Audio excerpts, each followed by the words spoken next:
सत्संगति, सद्विचारों, सत्पुरुषों और अच्छे लोगों की संगति से कभी भी किसी का अहित नहीं होता, बल्कि उस व्यक्ति का हित होता है जो अच्छे लोगों की संगत करता है। ऐसे ही एक चोर था जिसने पूरी जिंदगी चोरी में गुजारी और चोरी में ही महारत हासिल कर ली। और उसका पुत्र था। पुत्र धीरे धीरे बड़ा होता चला गया और उस चोर ने उसके अंदर भी चोरी के सारे गुण भर दिए। इतने सारे गुण भरे कि बस उसको कोई और व्यवसाय सूझा ही नहीं, उसने उसको भी चोर ही बना दिया। फिर क्या, वह चोरी करता, धीरे धीरे चोर पिता बुजुर्ग हो गया, बुढ़ा हो गया और वो अपने घर में पड़े पड़े चोरी का माल खाता रहता और बेटा दिन दूना रात चौगुना चोरी ही करता रहता।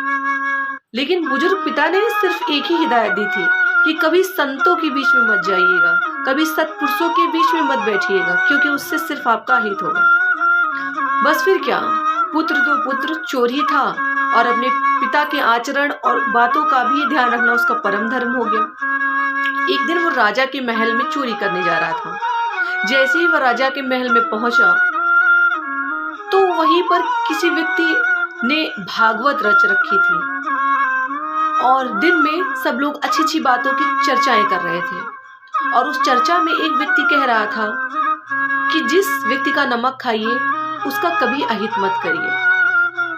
वैसे तो वह सत्पुरुषों से दूर ही रहता था, क्योंकि उसके पिताजी की सख्त हिदायत थी, तो वो अपने कानों में उंगली डालकर जा रहा था। लेकिन इतनी सी बात उसके कहीं ना कहीं कानों में पड़ गई कि जिसका नमक खाइए कभी भी उसका अहित मत करिए। फिर क्या, वो अंदर गया और जैसे ही मेन दरवाजे के पास पहुंचा तो दरबान ने उससे पूछा कि तुम कौन हो भाई? तो चोर ने कहा कि झूठ तो मुझे बोलना नहीं है, क्योंकि जहाँ पर लोग बात कर रहे थे कि कभी झूठ नहीं बोलना चाहिए और जिसका नमक खाइए उसका कभी अहित मत करिए, तो मुझे झूठ तो नहीं बोलना चाहिए क्योंकि उसके अंदर वो आचरण आ चुके थे। फिर उसने कहा भाई मैं चोर हूँ। तो दरबान मुस्कुराते हुए बोला कि यदि तुम चोर हो तो अपनी सच्चाई मुझे क्यों बता रहे हो? चोर होते तो अपने आप को आप चोर तो नहीं बोलते। और दरबान ने मुस्कुराकर उसको अंदर जाने दिया।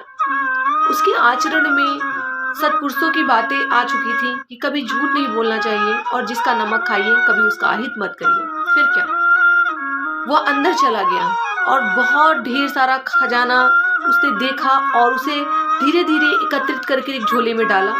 और जब वो आगे बढ़ने लगा तो उसे बहुत तेजी से भूख लगी, तो उसने सोचा पता नहीं महल से बाहर मुझे कब जाने को मिले, तब तक मैं रसोई में जाकर कुछ खा लेता हूँ। फिर जैसे ही वह रसोई में गया उसने बहुत सारे पकवान देखे और थोड़ा सा भोजन थाली में निकाल कर खाया। फिर उसे वही बात याद आ गई कि कभी झूठ मत बोलिएगा और कभी जिसका भी नमक खाया उसका कभी अहित मत करिएगा।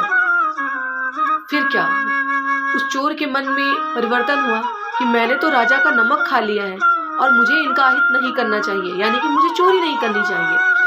फिर क्या, उसने चोरी का सारा धन पोटली वही किचन में छोड़ दिया और वापस उसी दरबान के दरवाजे के पास आकर खड़ा हो गया बाहर जाने के लिए। दरबान ने पूछा क्यों भाई, चोरी नहीं की क्या?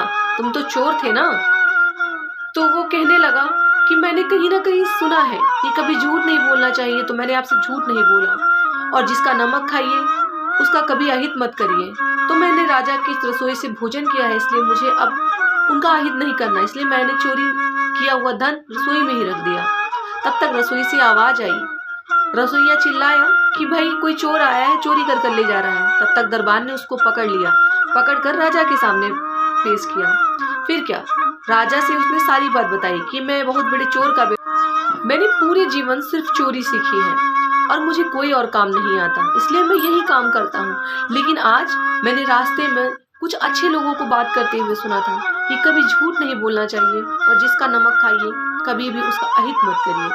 तो मैंने आपकी रसोई से आपके यहाँ भोजन किया, इसलिए मैं आपका हित नहीं सोच सकता और मैंने इसीलिए चुराया हुआ धन वहाँ रख दिया।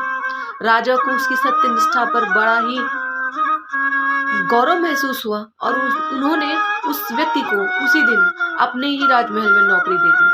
फिर क्या, पुत्र नौकरी पाकर बड़ा प्रसन्न हुआ और अपने पिता के पास वापस आया और पिता से कहा कि पिताजी देखिए, सत्पुरुषों, सत्कर्मों और सद्विचारों की वजह से ही आज मुझे ये नौकरी प्राप्त हुई, इसलिए मैं आज से अच्छे काम करूँगा।